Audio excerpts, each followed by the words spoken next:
wanted to tell you about a secret of the ancient world and how we use that secret of the ancient world today in everything that comprises all of our technology. Now there's one key word, and that word is coherency. It actually took me a really long time to define to you what coherency is. Now, you think, and science thinks, just like magnetism, that it knows what coherency means, like a laser, whether it's an LED laser or helium neon gaseous laser. That coherency means that light is operating in the same phase. Now, that's a correct description, but the explanation for coherency is actually rather difficult. It's actually extremely simple. The actually ultimate reducible principle of coherency is not many things operating as one, like a Roman facies or this bundle of spaghetti if I were to make it big enough that I couldn't break it no matter how strong I was, but operating as a single entity, not many things in phase operating in totality, but operating as one thing. And the principle of field coherency, the entity, whether that is magnetism or coherent light radiation, is operating from a single point source. In the case of the magnet, as I've demonstrated throughout hundreds of videos, it's the plane of inertia. The same thing is true in a laser light.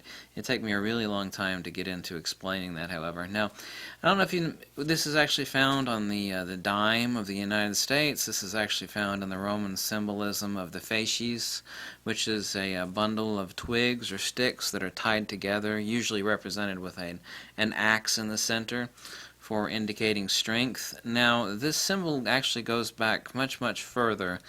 However, evidence for same is very limited of coherency. All of our technology, I'm going to tell you how important this is in a second. Right here I have a magnet. Here I have a laser.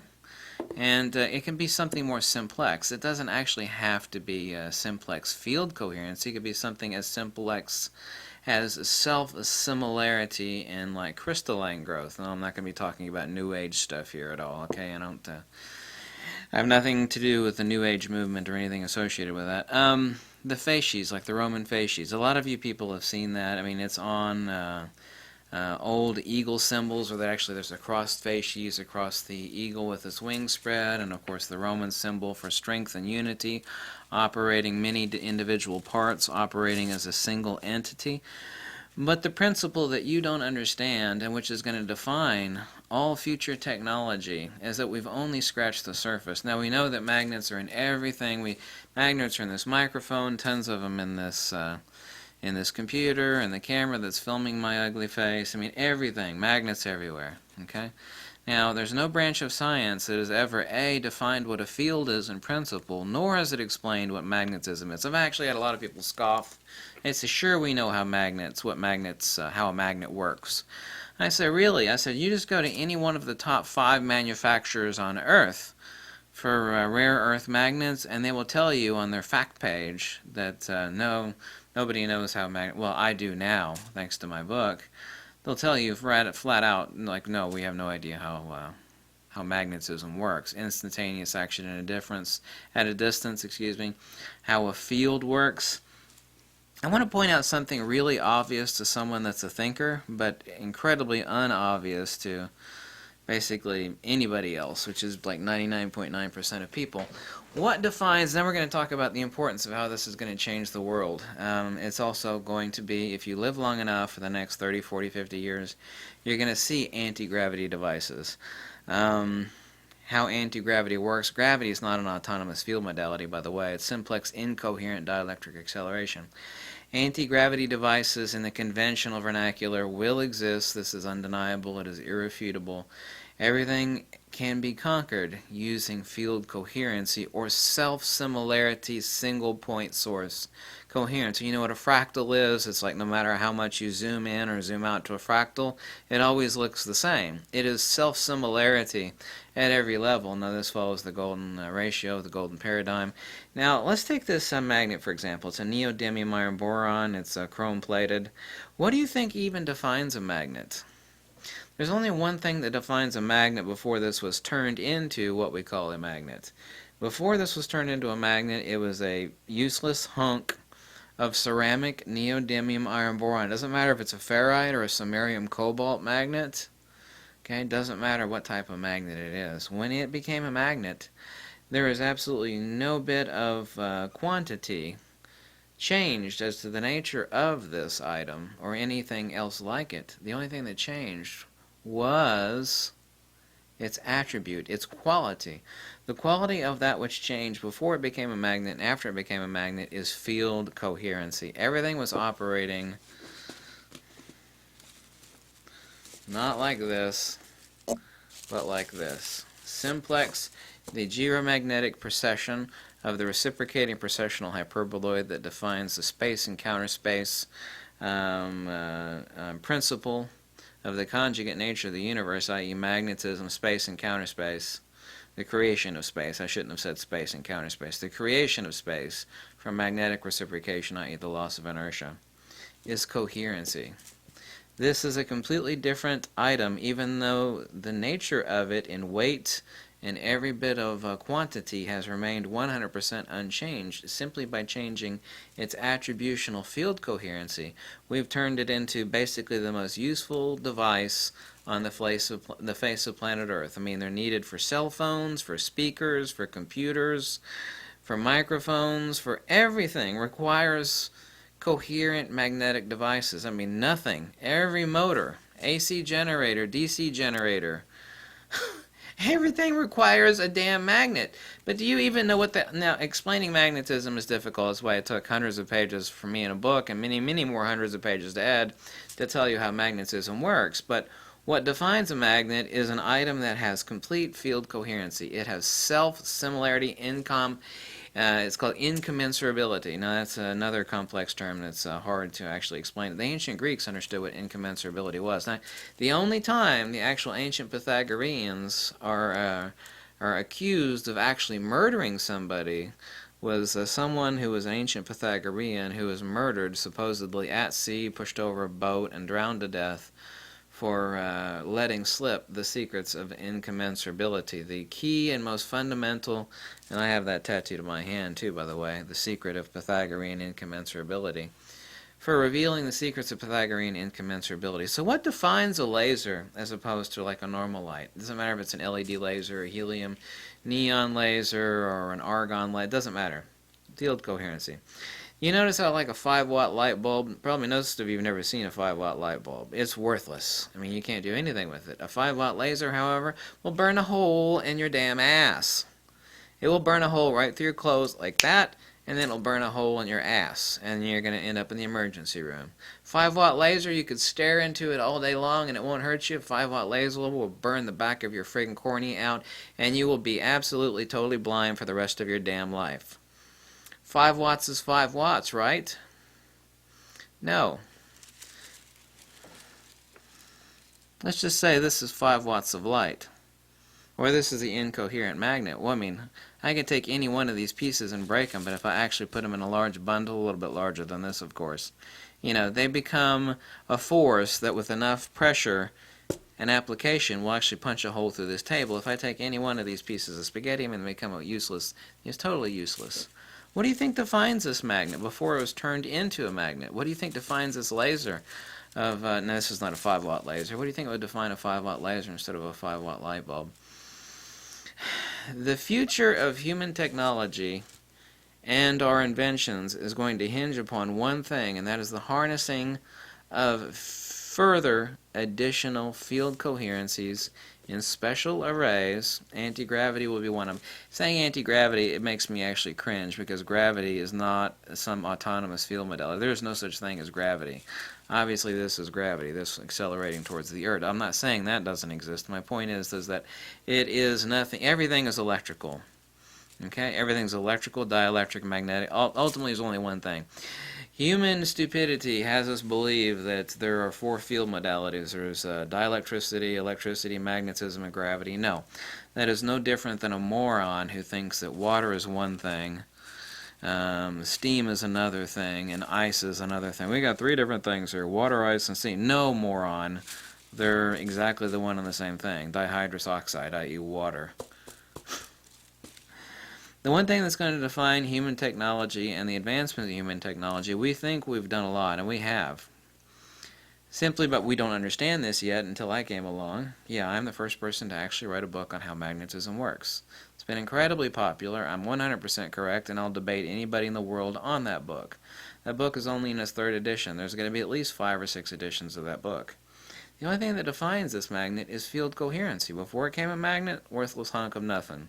When it became a magnet, by making it self-similar and incommensurable at every level. It doesn't matter if I cut this thing 1,000 times, I'm going to end up with 1,000 magnets with 1,000 different poles. Well, it'll be 2,000 different poles, North Pole and South Pole. Polarity is nothing other than the inverse of counter space, too. A magnet doesn't have poles, it has the inverse of counter space, because this is how Mother Nature draws a line. Human beings draw a line like this. Whoosh, whoosh.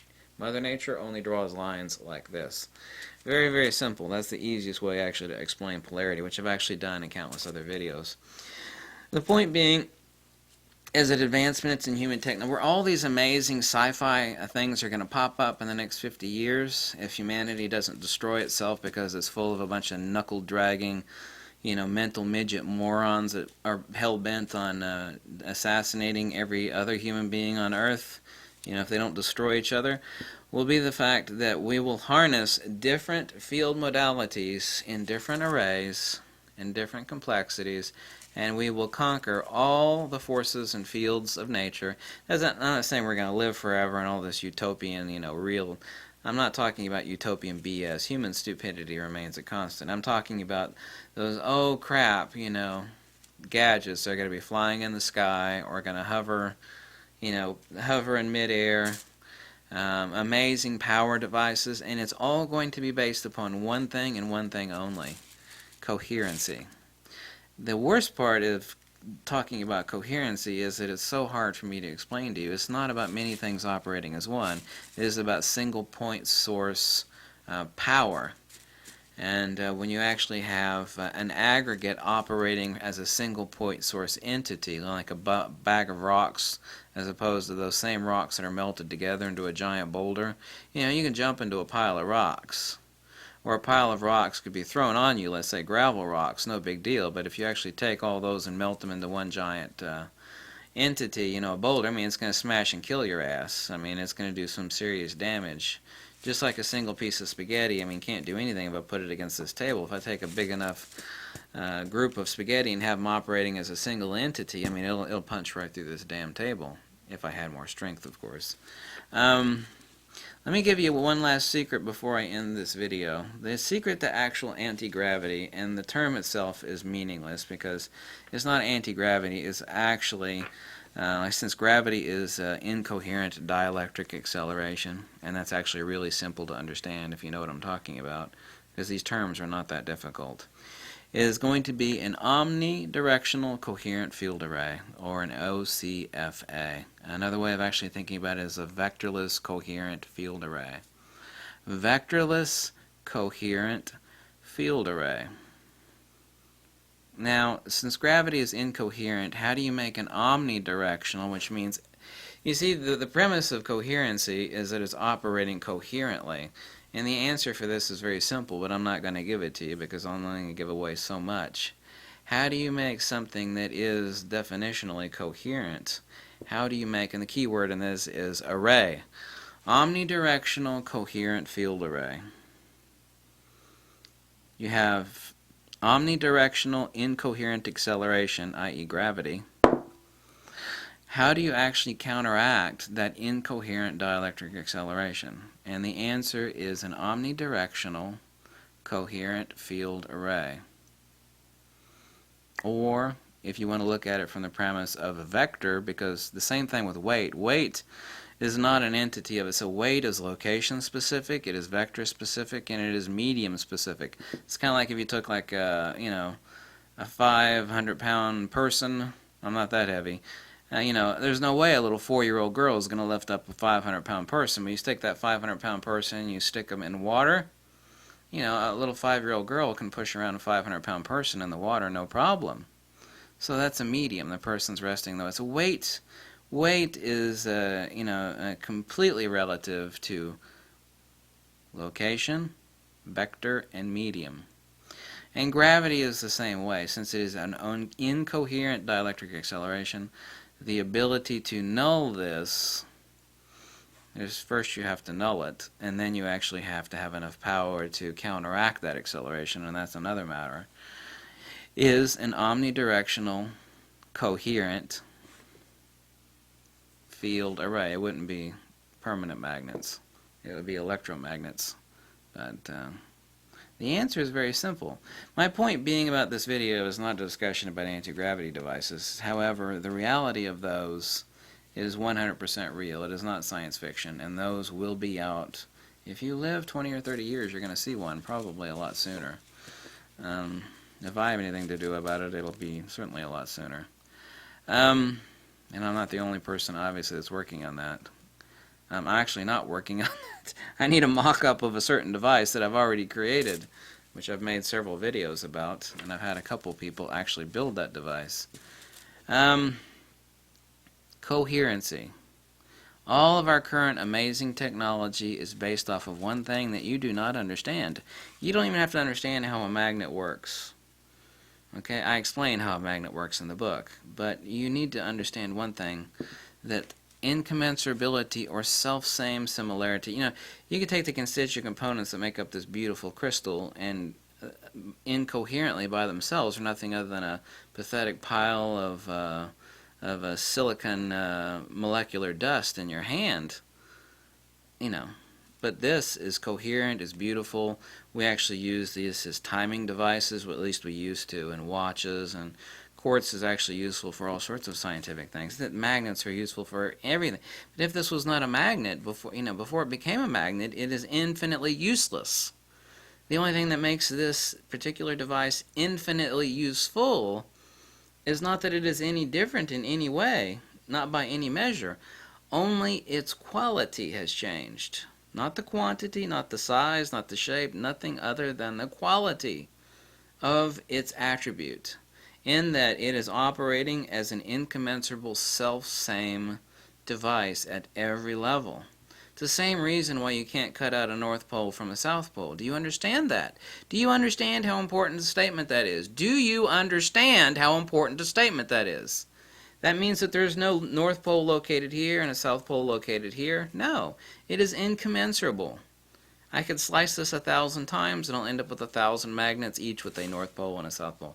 That is coherency. It is one entity operating not together or collectively, but operating as an incommensurable, self-similar, like a fractal. You know, you zoom into a fractal, you zoom out of a fractal, you see the same crap. Zoomed in all the way 10,000%, zoomed out 10,000%. You see the same damn thing. This is the same thing with holograms too. You take a holographic positive and you cut a little piece out of the corner of it. You can reproject the laser light through the corner of it and you'll see the entire image again. That is something most people never see. Most people see a regular hologram, but I'm talking about a holographic negative, where you could take a picture of like a person's face, and you take that holographic negative, and you're to cut out a little corner from the bottom, you reproject the laser light through it, you will see the person's face entirely again. It's like, well, how the hell is that possible? Incommensurability. Holograms are made with lasers, by the way. If the world really understood what the word incommensurability meant and what the word coherency really meant, they'd have a brain fart and drool on themselves. It's that important. So... But unfortunately, discussing the totality of the definition of coherency would take a whole lot more than one video, but I guess I'll get into that over time. So anyway, thanks. Bye.